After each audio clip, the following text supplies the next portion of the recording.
تیتر اول امشب: واکنش‌ها به توافق برای عادی‌سازی روابط امارات و اسرائیل. گفتگو با یکی از مسئولان فارسی زبان دفتر نخست وزیری اسرائیل تا لحظات دیگر.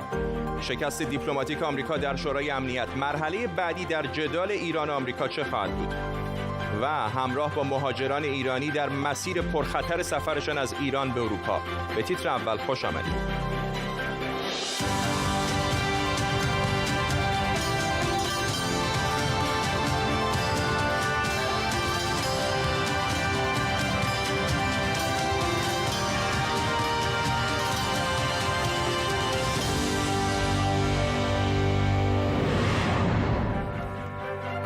سلام به شما. به دنبال توافق تاریخی امارات با اسرائیل برای عادی‌سازی روابط، انور قرقاش وزیر مشاور در امور خارجه امارات گفته کشورش خواهان اجرای هرچه سریعتر این توافقه.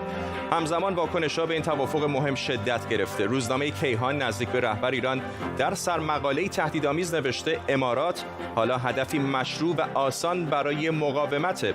سپاه پاسداران هم گفته این توافق حماقتی تاریخیه و روند نابودی اسرائیل را سرعت می‌بخشه. در طول نیم ساعت آینده تیمی از گزارشگران و خبرنگاران ما را همراهی می‌کنند. اول از همه ما بریم به بیت المقدس یا اورشلیم. آریه شهروز شالیکار از مسئولان دفتر نخست وزیری اسرائیل با ماست. آقای شالیکار، بیش از هر کشور دیگری به جز امارات و اسرائیل شاید اسم ایران در این روزها شنیده شده باشه و الان زمزمه‌هایی از تهدید هم داریم میشنویم. فکر می‌کنید چقدر این نگرانی‌ها میتونه جدی باشه، به خصوص برای امارات که در همسایگی ایران هم هست؟ سلام، خیلی ممنون دعوت من کردین. اولین چیز بذاریم بگم که من میبخشید اگر فارسی هم اشکالی داره، چون من تو ایران بزرگ نشدم. من میخوام بگم که این صلح بین امارات اسرائیل پایه میشه برای دوستی بیشتر بین کشورهای عرب و اسرائیل، برای پیشرفت همگی. این چیز خیلی مهمه، چون هرچی باشه همه میفهمن که اسرائیل یه کشور خیلی پیشرفته هست. همینطور هم امارات هم کشور پیشرفته هست. میتونیم با هم همکاری داشته باشیم تو کشاورزی، تو تکنولوژی، غنی کردن آب، تو انرژی و بهداشتی، سلامتی و کمک برای پیدا کردن آنتی ویروس کرونا. همه این کارا رو میتونیم با هم دیگه بکنیم. واسه همین من 100% فکر میکنم که این صلح، این قرارداد صلح یه چیز خیلی عالی هست. با کشورهای عرب دیگه، هم فلسطینیا هم ایران باید جلو بیان دیگه، چون این موقعیت الان، این زمان الان درست هست واسه دوستی، واسه صلح، نه واسه جنگ. آقای شالیکار، یکی از دلایلی که امارات مدعی هستش که توافق رو پذیرفته که با اسرائیل روابط دیپلماتیک برقرار بکنه، توقف شهرک‌سازی‌ها و اضافه کردن بخشای فلسطینی به خاک اسرائیل هست. اما الان از سمت اسرائیل داریم میشنویم که به نظر میاد این توافق کوتاه مدت هست، یعنی یک توقف موقتی هست. میتونید شما که با دفتر نخست وزیری اسرائیل کار میکنید بگید که آیا این موقتی هست یا در واقع ادغام سرزمین‌های فلسطینی به اسرائیل به خاطر این توافق با امارات کلا متوقف شده؟ من فعلا میتونم بگم که این کاری انجام نمیدیم، به حالت تعلیق گذاشتیم، چون واسه ما صلح خیلی مهم هست. الان یه چیز دیگه هم خیلی مهمه که بعد همه بدونن، چون دیگه همه متوجه شدن که عربا اسرائیل رو دشمن نمیبینن. این چیز خیلی مهمه. انقدر سال تمام دنیا فکر میکرد اسرائیل و دنیا عرب تو جنگن، ولی این چیز درست نیست. هرچی باشه این چیز با امارات‌ها، این صلح، این قرارداد نشون میده که هم کشورهای عرب هم اسرائیل دوستی و نزدیکی و با صلح دلشون میخواد واسه پیشرفت همگی. خیلی مهمه. کاش که فلسطینی‌های ایران هم جلو می آمدن. ولی همه کشورهای منطقه هم استقبال نکردن. ترکیه هم که هرچند روابط دیپلماتیک با اسرائیل داره تهدید کرده که سفیرش رو از ابوظبی فرا خواهد خواند. ایران هم همونطور که در اول گفتم زمزمه‌هایی از تهدید حتی به نظر میاد که داره متوجه امارات میکنه. چقدر این نگرانی‌های امنیتی به نظر شما جدی هست؟ من این چیزو میخوام به شما بگم. ببینین، با این کارمون با این قرارداد صلح به ایران نشون میدیم که 40 سال سیاست ایران بر ضد اسرائیل کاملا اشتباه بود. کاملا اشتباه بود. هم اشتباه بود، هم اشتباه هست. دست ما برای صلح و دوستی با ایران همیشه آماده هست. ولی اگر ایران ما رو در خطر بذاره، ما بلدیم جواب محکم بدیم. این چیزو بعد تو ایران بدونن و با جای دیگه هم بدونن. از یه نظر دستمون حاضر واسه صلح، از یه نظر دیگه هم میدونیم چجوری جواب بدیم، جواب محکم اگه ما تو خطر بذارم. آریا شهروز شالیکار از مسئولان دفتر نخست وزیری اسرائیل، ممنونم از شما. ساعتی پیش مایک پومپئو وزیر خارجه آمریکا گفت تمدید نکردن تحریم تسلیحاتی ایران در شورای امنیت اشتباه بزرگی بوده. شورای امنیت جمعه پیشنویس قطعنامه تحریم تسلیحاتی ایران رو رد کرد. مجید تخت روانچی نماینده ایران در سازمان ملل رأی نیاوردن این قطعنامه رو نشانه انزوای کامل آمریکا توصیف کرد. حالا با رأی نیاوردن این قطعنامه آمریکا ممکنه بخواد به استفاده از مکانیزم ماشه متوسل بشه. نماینده آمریکا در سازمان ملل کلی کرافت هم گفته آمریکا برای فعال کردن مکانیزم ماشه تلاش میکنه. دیماه پارسال آلمان، فرانسه و بریتانیا هم در اعتراض به نقض تعهدات ایران در برجام مکانیزم ماشه رو فعال کرده بودند، اما موضوع به شورای امنیت سازمان ملل نرسید. ببینیم کلاً مکانیزم ماشه چطوری کار میکنه. وقتی یکی از طرفهای عضو برجام درباره نقض تعهدات طرف مقابل شکایت کنه، کمیسیون حل اختلاف 15 روز فرصت داره که بهش رسیدگی کنه. اگر مسئله حل نشده‌ای باقی بمونه، اون وقت موضوع به وزرای خارجه ارجاع داده میشه. اگر باز هم ظرف 15 روز موضوع حل نشه، به کمیسیون حل اختلاف میره که اونجا باید در 5 روز موضوع حل بشه. حالا اگر ظرف این مدت هیچ کدام از طرفین به توافق دست پیدا نکردن، طرف شاکی میتونه موضوع رو بفرسته به شورای امنیت سازمان ملل متحد. اگر دعوا به شورای امنیت برسه، اون وقت باید طی 30 روز بررسی بشه و تحریم‌ها یا به طور خودکار برمیگردن یا همچنان معلق میمونن. آرش آرامش، حقوقدان و کارشناس امنیت ملی مهمان ماست. دوباره آقای آرامش، نکته‌ای که برای من خیلی عجیب هست اینه که بالاخره آمریکا یک نفوذ دیپلماتیک گسترده‌ای داره، شرکای مهمی مثل فرانسه و بریتانیا داره در شورای امنیت. آیا مشقاشون رو انجام نداده بودند که اینقدر ناموفق از شورای امنیت در اومدن؟ ببینید، از لحاظ راهبردی منافع کشورهای آزاد غربی، بریتانیا، آلمان، فرانسه، کلاً به عنوان اتحادیه اروپا و بریتانیا با منافع ایالات متحده گره خورده. اما این یک، به نظر من درسته که یک برد تاکتیکی هست برای اینها علیه دولت آقای ترامپ، ولی یک باخت راهبردی است. عملاً شما آمدید راه رو واز کردید یا برای تحریم‌های عجیب و غریب مضاعف و کاملاً شکست برجام، یا اینکه نه، برای تسلیح جمهوری اسلامی بعد از ماه اکتبر. ولی هم در نظر داشته باشید مسئله دیپلماسی و مسئله مراودات بین‌المللی فقط و فقط دیگه روی کتاب و روی نسخه و روی کاغذ نیست. خیلی هاشم مسائل شخصیه. این دولت متاسفانه در واشنگتن با دولت‌های خانم مرکل در برلین، با دولت آقای ماکرون در پاریس و با دولت‌های دیگه اتحادیه اروپا به غیر از دولت آقای جانسون نتونسته خوب کنار بیاد و خیلی از مسائل هم نه فقط مسائل سیاسی بلکه شخصی، همون یعنی کسی هم که روابط خوب شخصی دارد با آقای ترامپ و با سیستم دیپلماتیک آقای ترامپ، باز نتونستن بیان رأی بدن. به خاطر همین یک شکستی است. هم مسئله انتخابات آمریکایی در نظر داشته باشید، همین که در نظر داشته باشید روز قبلش یک بیانیه بزرگی بود، یک پیروزی بود برای آقای ترامپ. امارات متحده عربی و اسرائیل همدیگر رو رابطه دیپلماتیک با هم برقرار کردن، اسرائیل رو به رسمیت شناخته. روز بعد یک همچین شکستی می‌خوریم که به غیر از جمهوری دومینیکن هیچ کشور دیگه نمیاد اینجا از ایالات متحده حمایت بکنه. میخوام بگم فقط مسائل دیپلماتیک رو کاغذ و بر اساس منافع نیستن. گهگاهی این مسائل شخصی و بد مدیریت کردن متحدینی که سالهای سال بودن ولی الان دل خوشی از ایالات متحده، نه ایالات متحده بلکه سیستم دیپلماتیک آقای ترامپ، آقای پومپئو ندارن.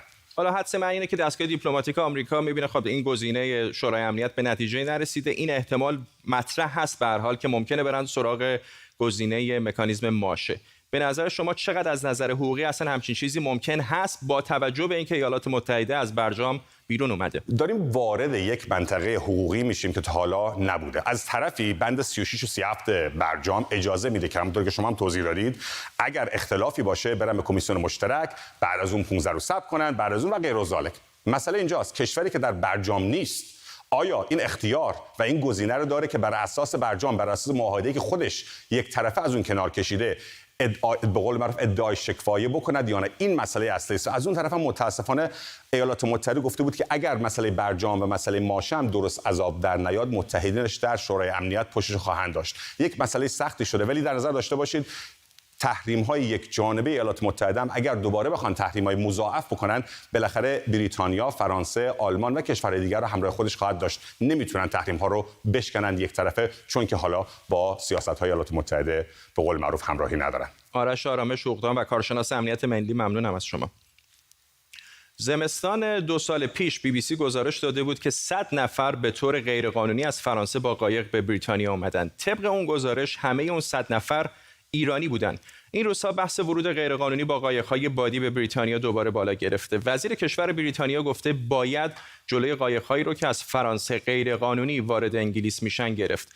با این کار از تعداد پناهجویانی که در این کشور اروپایی اعلام پناهندگی میکنن کم میکنه. آیا واقعا ایرانی‌ها چه سهمی از این پناهجوها رو تشکیل میدن؟ امشب وضعیت پناهندگان ایرانی رو زیر ذره بین میبریم.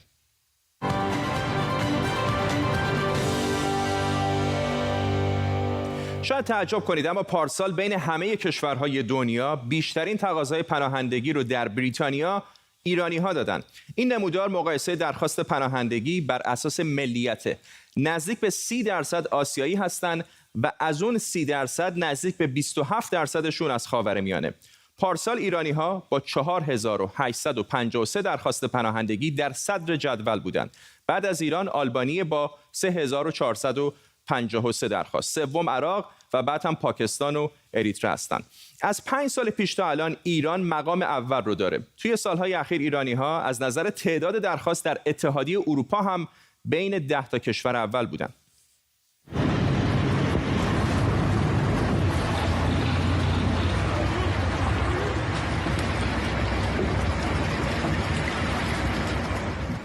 یکی از راه‌هایی که ایرانی‌ها برای اومدن به بریتانیا انتخاب می‌کنن، یا شاید بهتر باشه بگیم مجبور به انتخابش هستن، با قایق و از راه فرانسه است. این مسیر یک پناهجویی که پارسال از ایران خارج شده. داستان واقعی اما نمیتونیم اسم پناهجو رو بگیم.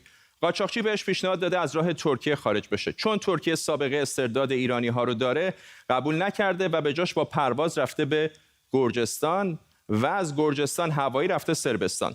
قاچاقچی توی فرودگاه رابط داشته. از بلگراد مسیر زمینی رو ادامه میده. پناهجو تا فرانسه توی یک ون بوده و نمیدونه از کجاها گذشته تا رسیده به این بندر در شمال فرانسه، بندر معروف کاله. باید خوششانس باشید که تا همینجا هم برسید. از اینجا شبانه سوار یک قایق کوچک بادی شده و زدن به آب. پناهجوی ما بعد از 12 ساعت صبح به ساحل دوور در بریتانیا میرسه. مسیری که با قایق‌های مناسب و از راه قانونی فقط حدود 1.5 ساعت طول میکشه. تعداد بسیار کمی از پناهجویانی که به کشور بریتانیا میان از طریق قایق میان. این یک پدیده بسیار تازه است که در 2 سال گذشته قاچاقچیان از این راه استفاده میکنند و پناهجوها رو به کشور بریتانیا میفرستند. عمده ترین راهی که پناهجویان به کشور بریتانیا میان و در اینجا تقاضای پناهندگی میکنن راههای قانونی هستند. اما این تازه شروع ماجراست. در واقع شما تا قبل از اینکه درخواست پناهندگیتون قبول بشه پناهجو محسوب میشید و باید دلیل موجهی برای موندن توی یک کشور دیگه داشته باشید. آمار دقیقی از اینکه چه نوع پرونده‌هایی رو ایرانی‌ها ارائه میکنن در دست نیست، اما شاید تجربه وکلا کمک کنه. طبق کنوانسیون ژنو، کسی که به خاطر نژاد، ملیت، مذهب، عقاید سیاسی و تعلق به گروه اجتماعی در کشور خودش ترس از آزار و شکنجه داره، حق اعلام پناهندگی رو داره. بیشتر پرونده‌ای که من از پناهجویان ایرانی طی دوران وکالتم بررسی کردم، موردهای تغییر مذهب از اسلام به مسیحیت بوده. البته پرونده‌های دیگه‌ای مثل دگرباشی جنسی و دلایل سیاسی هم وجود داره. پناهجویانی که از کشور ایران میان، با تجربه من در این کار که بیشتر از 8 سال سابقه کاری دارم، بیشتر کیس هایی که من در 8 سال گذشته از کشور ایران داشتم فعالین سیاسی هستند. اما شانس قبولی پناهنده‌های ایرانی در اروپا چقدره؟ البته اینم بگم که هر درخواستی لزوما به معنای یک نفر نیست و شامل وابستگان فرد تقاضا کننده هم میتونه بشه. پارسال بیش از 18,000 درخواست ایرانی‌ها بررسی شده. از این تعداد 40% همون بار اول پذیرفته شدن. اگه اینو با ونزوئلایی‌ها یا سوری‌ها مقایسه کنید می‌بینید که درصد قبولی اونها بیشتره و کمتر از همه گرجستانی‌ها هستن با حدود 4%. اما برای اونهایی که پذیرفته نشدن چه اتفاقی میفته؟ اگر اداره مهاجرت پرونده پناهجویی رو رد کنه، پناهجو حق درخواست تجدید نظر به دادگاه رو داره که در این مرحله میتونه بازم از کمک‌های حقوقی رایگان استفاده کنه. در صورت اینکه درخواست تجدید نظرشون دوباره رد بشه، پناهجو حق اعتراض به رأی دادگاه در دادگاه‌های عالی‌تر رو هم ممکنه باز داشته باشه.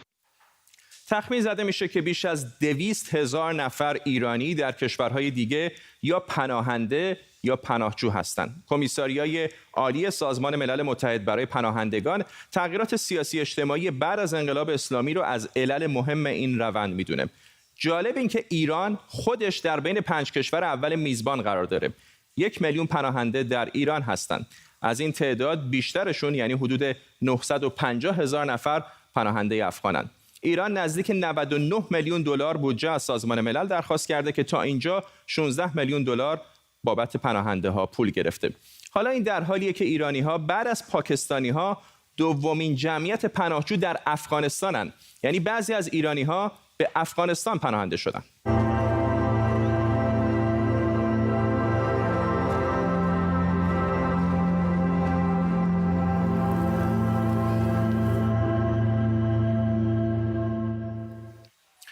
تا پایان سال میلادی پارسال نزدیک به 80 میلیون نفر مجبور به ترک خونه هاشون شدن. این یعنی 1% جمعیت کل جهان. 40% این جمعیت رو بچه‌ها تشکیل میدن. شرایط سیاسی اقتصادی ایران هم میل به مهاجرت و پناهنده شدن رو به خصوص تو سالهای اخیر تشدید کرده. طبق ماده 14 اعلامیه جهانی حقوق بشر، پناهندگی یک حق قانونیه. حقی که بسیاری مجبور میشن ازش استفاده کنن و به امید زندگی بهتر و در خیلی موارد فقط به امید زنده ماندن، خانه و زندگیشون رو ترک کنن و راه در مسیری خطرناک بذارن.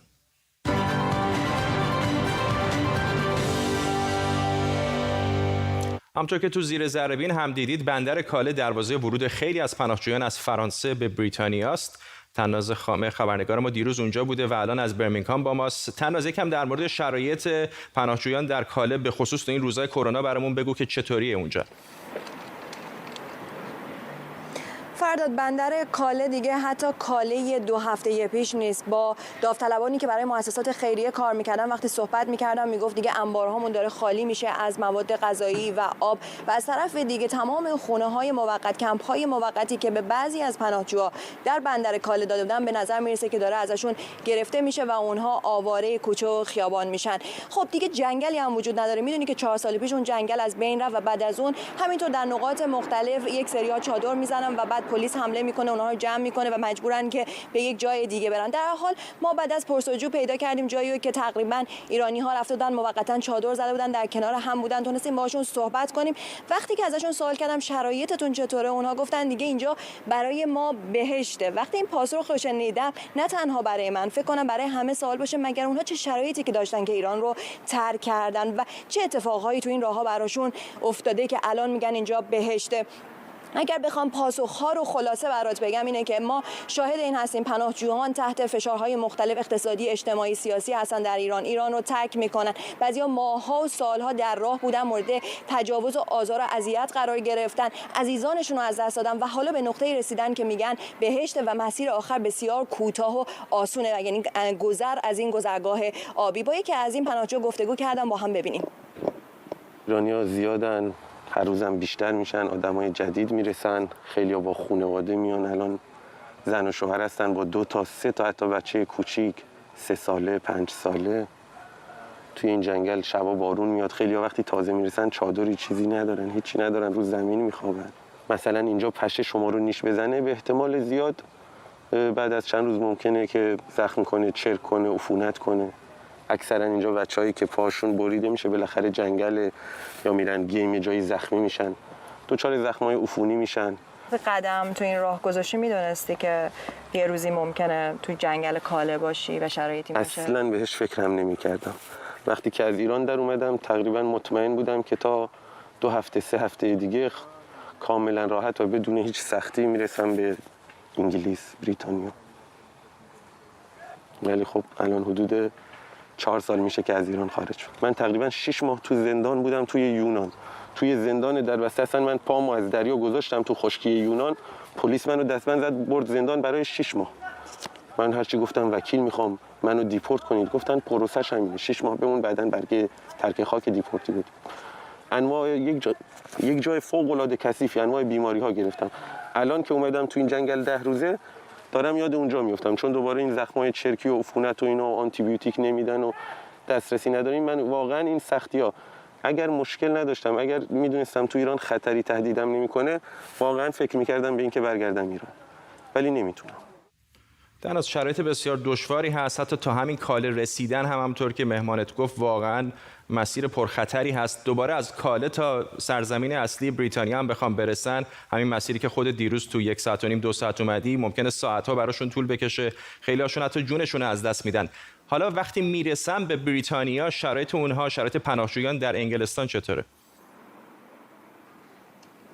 به خیلی‌ها که میخوام بیان بریتانیا میگن که خب به خاطر اینکه زبان انگلیسی یا یکی از اعضای خانواده و دوستان نزدیکشون اینجا هستن و فکر میکنن خب کمپ وجود نداره، بهشون خونه داده میشه. اما من از امروز صبح در لندن بودم، الان بیرمنگام هستم، با پناهجویان زیادی صحبت کردم. اونا الان بعضیاشون 1 ساله که رسیدن، از همین مسیر اومدن، ولی هنوز در خونه‌های موقت هستن، در مسافرخونه‌هایی هستن که شرایطش اصلا خوب نیست، پرونده هاشون رسیدگی نشده. خب کرونا هم همه چی رو عوض کرده و شرایط رو سخت‌تر کرده. اما مسئله‌ای که هست الان بریتانیا میگه اگر که کسی از این مسیر بیاد اونها رو برمیگردونیم. با پناهجویانی که امروز صحبت می‌کردم خیلی‌هاشون میگفتن اگر این اتفاق برای ما بیفته و ما رو برگردونن، حتما دوباره میریم کاله همون شب و ما دوباره با همین قایق‌ها میایم بریتانیا، چون نمی‌خوایم در کمپ‌های اروپا مثل آلمان، هلند و یا دیگر کشورها زندگی بکنیم، چون روزهای بسیار سختی رو پشت سر گذاشتیم. حتی در 1 ماه گذشته 1 نفر میگفت 2 تا از دوستانش رو برگردونن به آلمان، ولی الان دوباره رفته بندر کاله و میخواد خودشون رو برسونه به بریتانیا، چون هنوز امید دارن که به پرونده هاشون اینجا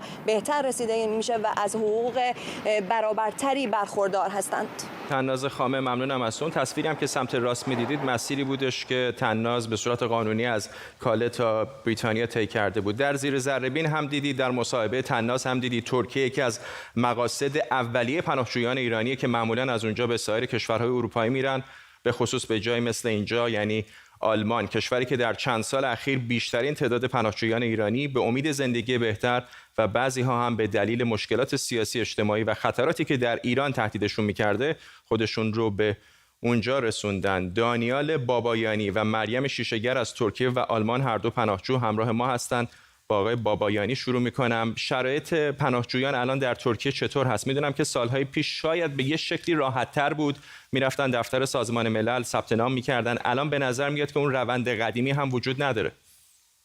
ببینید، بعد از اجرای شدن فرمان دونالد ترامپ که یه فرمان مهاجرتی بود، روند مهاجرتی که به آمریکا داشتن پناهنده‌ها میرفتن به کشور سوم به شکل قابل ملاحظه‌ای کاهش پیدا کرد، در صورتی که آمریکا یکی از کشورهایی بود که سالانه بیش از 300,000 نفر از پناهنده‌ها رو میپذیرفت به کشور خودش.